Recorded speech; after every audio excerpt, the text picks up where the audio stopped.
Welcome to day 2 of the Jumpstart Convention. I see all of our attendees loading into the Zoom, so we're going to give a minute for everybody to jump in.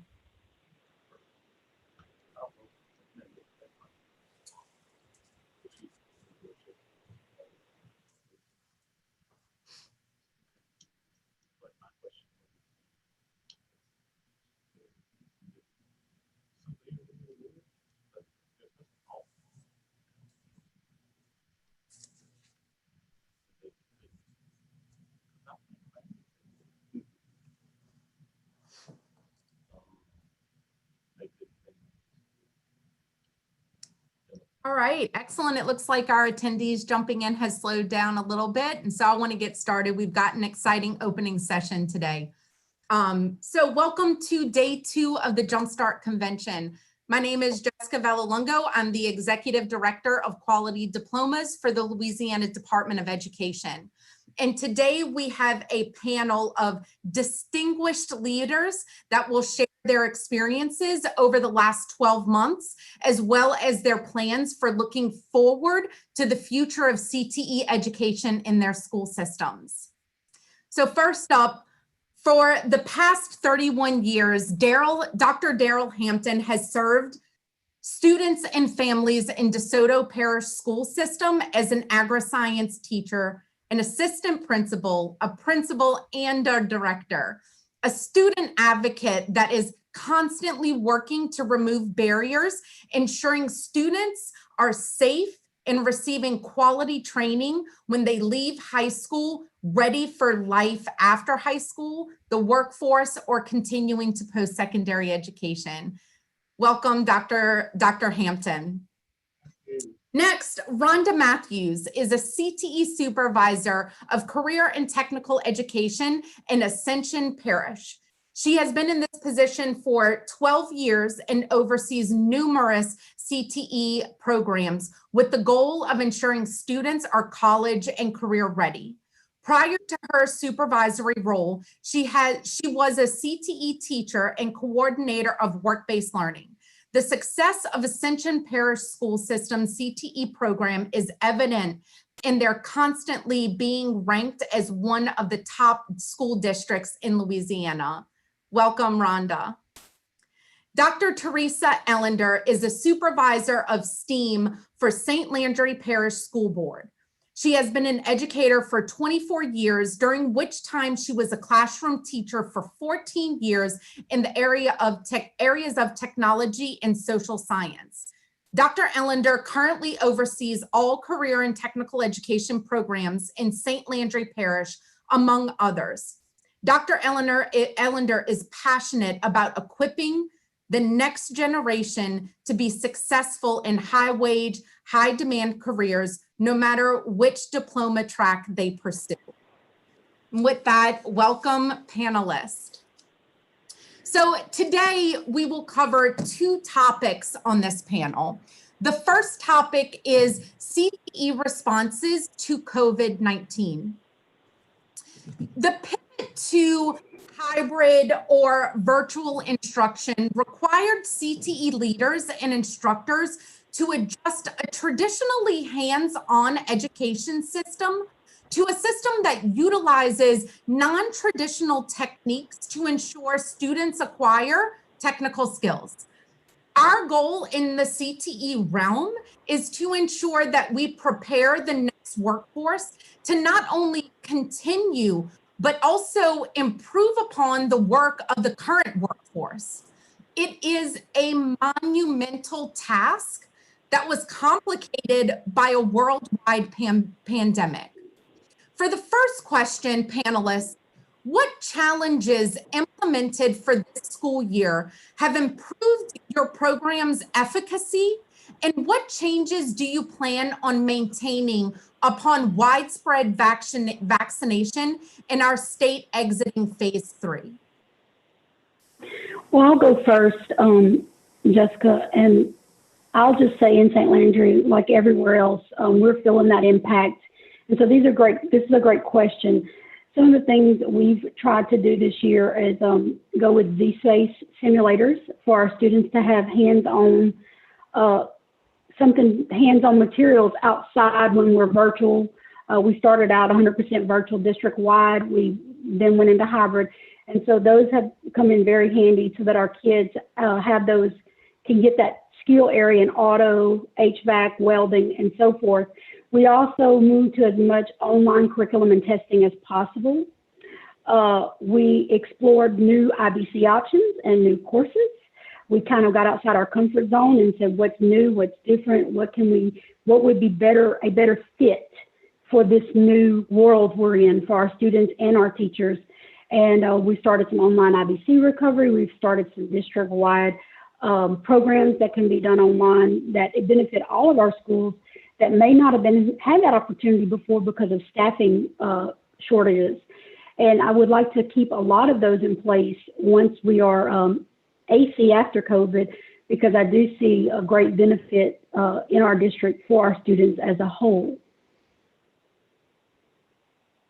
And in DeSoto, just as Dr. Eleanor said, we wanted to focus on a lot of flexibility, and that's what we intend to keep, because we're going to prepare both for return from face-to-face and hybrid.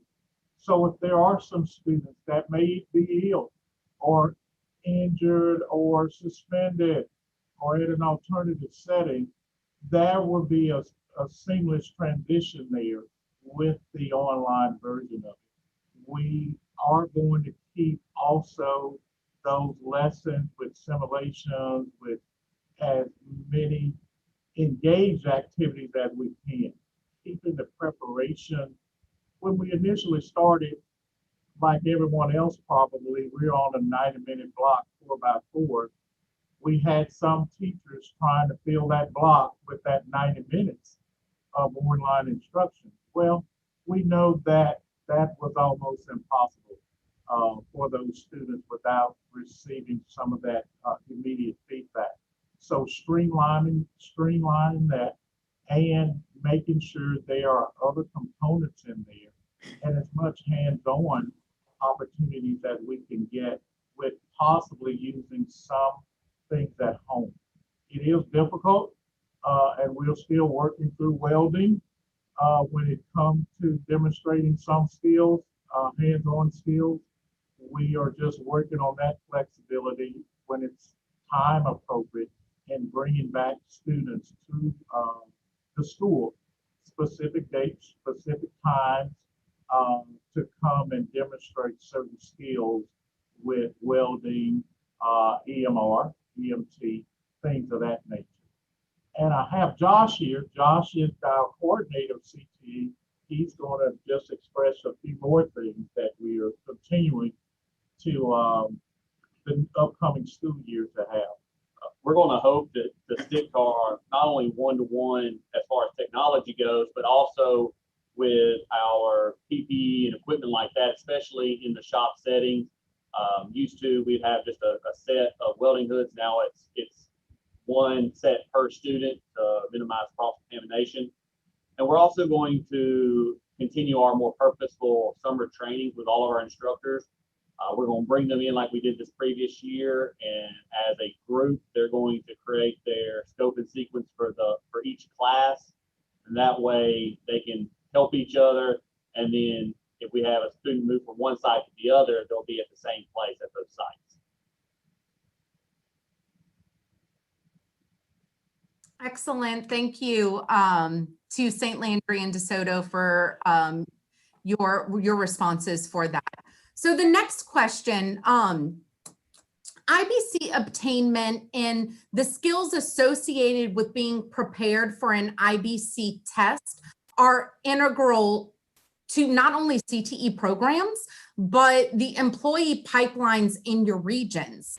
So how has your school system created balanced calendars to ensure that students are gaining the hands-on technical skills, or how are you approaching your IBC testing schedule in a hybrid or virtual environment?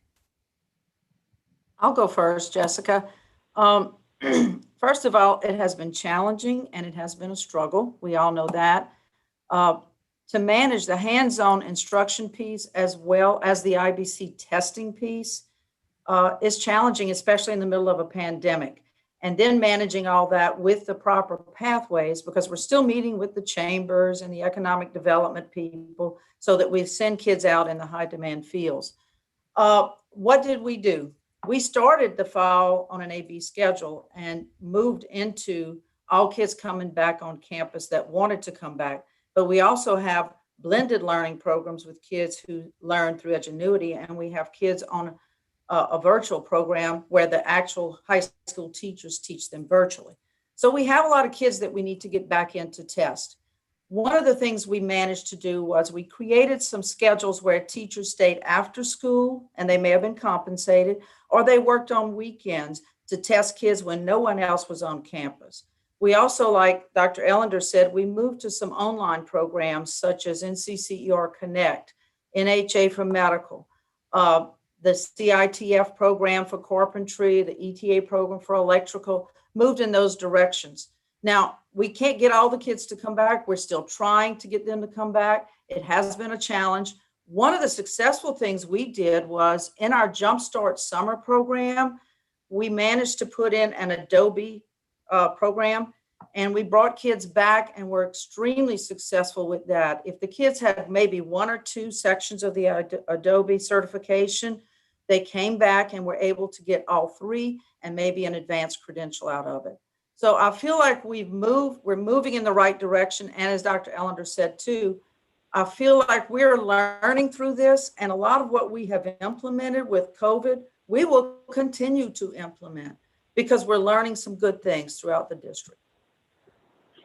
To tag to what Rhonda said, and it's kind of echoing what I said in the first question. We also we did our Jumpstart summers. We did it 100% virtual though with Adobe, and we were very successful. That was one of the programs I alluded to in question one, where we had schools that for the first time could benefit from the Adobe program because we didn't have it, and we still don't have it in every high school. So now we've also continued that in our Jumpstart after hours. We've kept it 100% virtual, and those kids are still being able to reap those benefits. I mentioned the IBC recovery. We're doing as much of that as we can, 100% virtual, because like Ms. Matthews said, we also have kids that are on Edmentum, Edgenuity, and we have to find a way to still test them. We have to find a way to still graduate them with those credentials. We're using all kinds of unique OSHA things to try to supplement, if you will, that's 100% online. We've looked into, we also did in the summer, we paid stipends. We had small groups come in. Looking at doing some of what Ms. Matthews spoke about this summer as well, and even after school this year, depending on how our virtual recovery goes. And I do totally agree with her, and going back earlier, a lot of the things we've changed are positive for that silver lining in COVID. There are things that I don't think we would have considered that now we've considered, and our teachers love it. They love the change, the Electrical Training Alliance. We just went through a training for CTIF to move to that in our carpentry. We're looking at it in other places. We are doing a Jumpstart after hours in electrical using Electrical Training Alliance and breadboards so that the teacher can watch them and demonstrate with them so that she can make sure they know the hands-on component. So we're like Ms. Matthews said, there have been some great things. I think it's going in with an open mind. You can't change the situation you're in. There's nothing we can do to change it. So how do we make the best of it, and how do we bring about some great change while we're in it? Excellent. Thank you, Rhonda and Teresa. So the last question for this topic stream, y'all touched on, all four of us have touched on it a few times, but in CTE, we know that preparing students for some industry sectors requires students to engage in hands-on instruction. Some programs historically have taken place in lab settings. The pandemic required schools and instructors to rethink and redesign content delivery.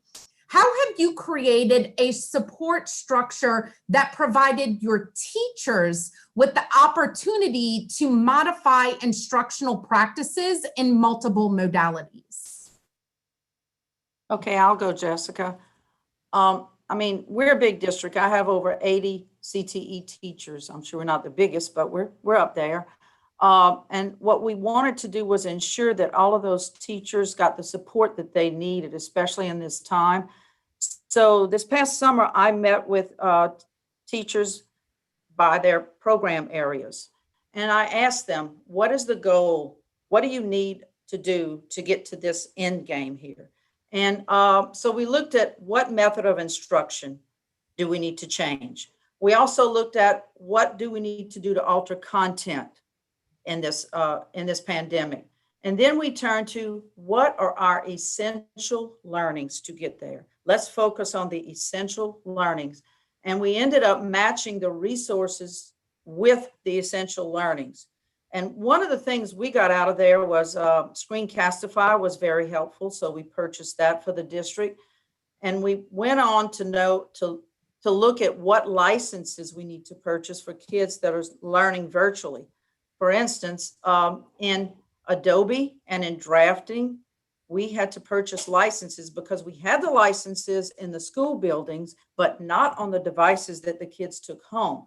So we had to buy the licenses for those two programs. And in fact, in the drafting program, I'm in the process now of purchasing some very powerful computers for those kids that are trying to do the drafting courses at home.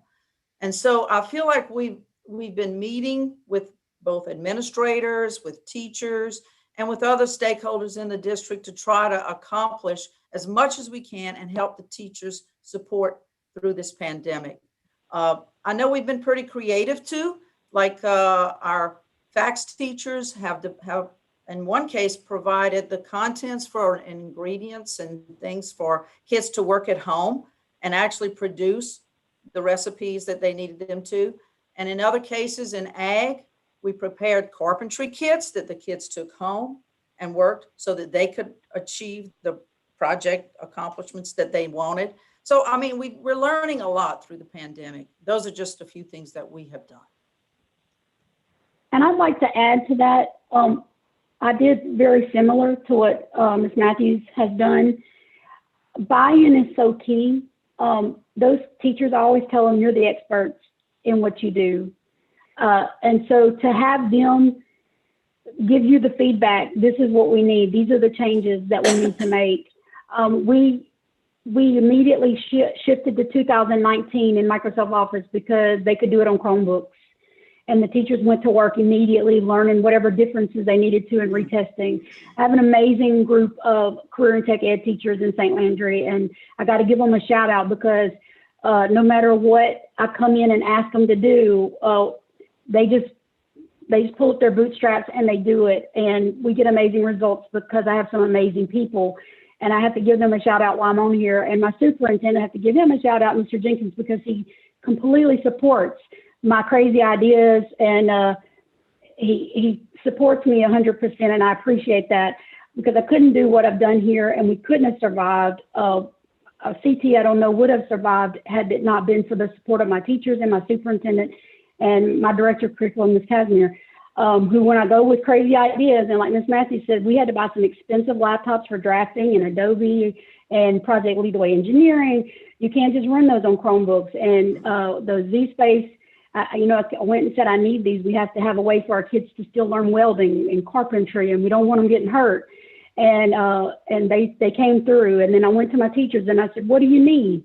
Tell me what you need. I'm going to do everything in my power to get you what you need so that you, to take that burden and that stress off of you and to help you be successful.